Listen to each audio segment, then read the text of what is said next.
In the charged atmosphere at this time around the role of Muslims in America comes what is billed as the first major exhibition in the United States on the Quran. Jeffrey Brown reports. This is one of the great highlights of the exhibition. It's a Quran from the early 14th century, from about 1330, signed by a great master called... Signed. Yeah. A holy book as a work of art. The Quran, sacred to some 1.6 billion Muslims around the world. A new exhibition at the Smithsonian Institution's Sackler Gallery in Washington, D.C. presents 68 of the most important and exquisite Qurans ever produced. Dating from the late 7th to early 17th centuries, they come from many parts of the Islamic world and are part of the collection of the Museum of Turkish and Islamic Arts in Istanbul. That's where Sackler chief curator Masumeh Farhad first saw them. I realized that these were true works of art, that every single one of them was astounding in its sort of mastery of the calligraphy, of the styles, and also of the scale of the works. And that is something that, to me, was very important and motivated me in trying to organize this exhibition, because I thought it really shifted my perception of what these works are, and I'm hoping that it will also shift the perception of the visitors who come to the museum to see the exhibition. For Muslims, the Quran is a divine text, a series of revelations transmitted from the angel Gabriel to the prophet Muhammad between 610 and 632. It includes references to earlier figures, including Abraham, Moses, and Jesus. The term itself means recitation. The Quran stems from an oral tradition, but the text was written down and codified in a fixed form not long after the death of Muhammad. Maria Daycake teaches Islamic religious thought and history at George Mason University.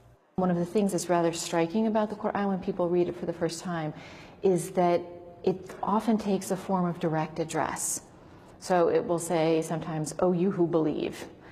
Sometimes it'll address all human beings, "Oh, humankind." It is a series of moral exhortations, exhortations to virtue. It includes many stories of prophets before the time of Muhammad. It's an attempt to grab the listener or grab the reader, to wake them up, to make them think about their life, about the world around them. It's a lot of passages with rhetorical sentences, right? Did you not consider this? Didn't you think about this? How did you get here? This is looking good as well. The exhibition includes furniture, stands to hold manuscripts, and chests to store them. Many of these Qurans were originally commissioned and donated or collected by rulers. Early manuscripts on parchment feature plain ink and simple designs.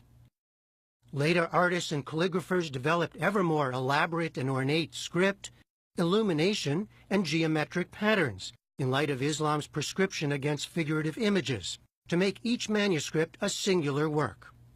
It's how they sort of use their individuality is really quite remarkable, and the greater master, the better they can sort of manipulate the style without breaking the rules, because you could not break the rules of a particular style of calligraphy, but you could sort of stretch them and sort of introduce your own sort of touch to a particular style or a particular type of writing. Some of these masters are well known to scholars, like the maker of this Quran, Abdullah Sarafi, who spent most of his life in Tabriz in northwestern Iran. What is remarkable about Abdullah Sarafi is the fact that he was able to write in more than one style of calligraphy, because usually most calligraphers specialized in one style and one particular size alone.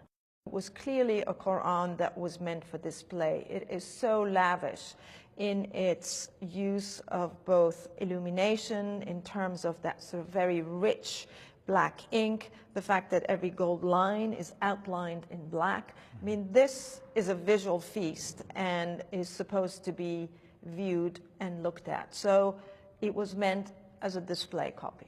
How long would it take to do something like this? Many years. Years for each one? For each one. Even amid a highly contentious and politicized atmosphere today concerning Muslims in America, the curators say this exhibition was long in the works and the timing is coincidental.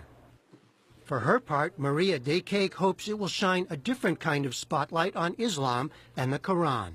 You will hear sometimes Islamophobic comments about Islam, and they'll say, well, you know, why would I want to know anything about this text? I see what kinds of things it produces, right? It produces people who behave in these violent ways or something like that. But when you come here, you see the larger reality of what it's produced, right? It produced beauty. It produced scientific inquiry. It inspired literary endeavors. But in a time of Islamophobia, I think what's so valuable about this collection is to see the kind of artistic elements, the beauty that the Quran really brought. The art of the Quran is on exhibition through February.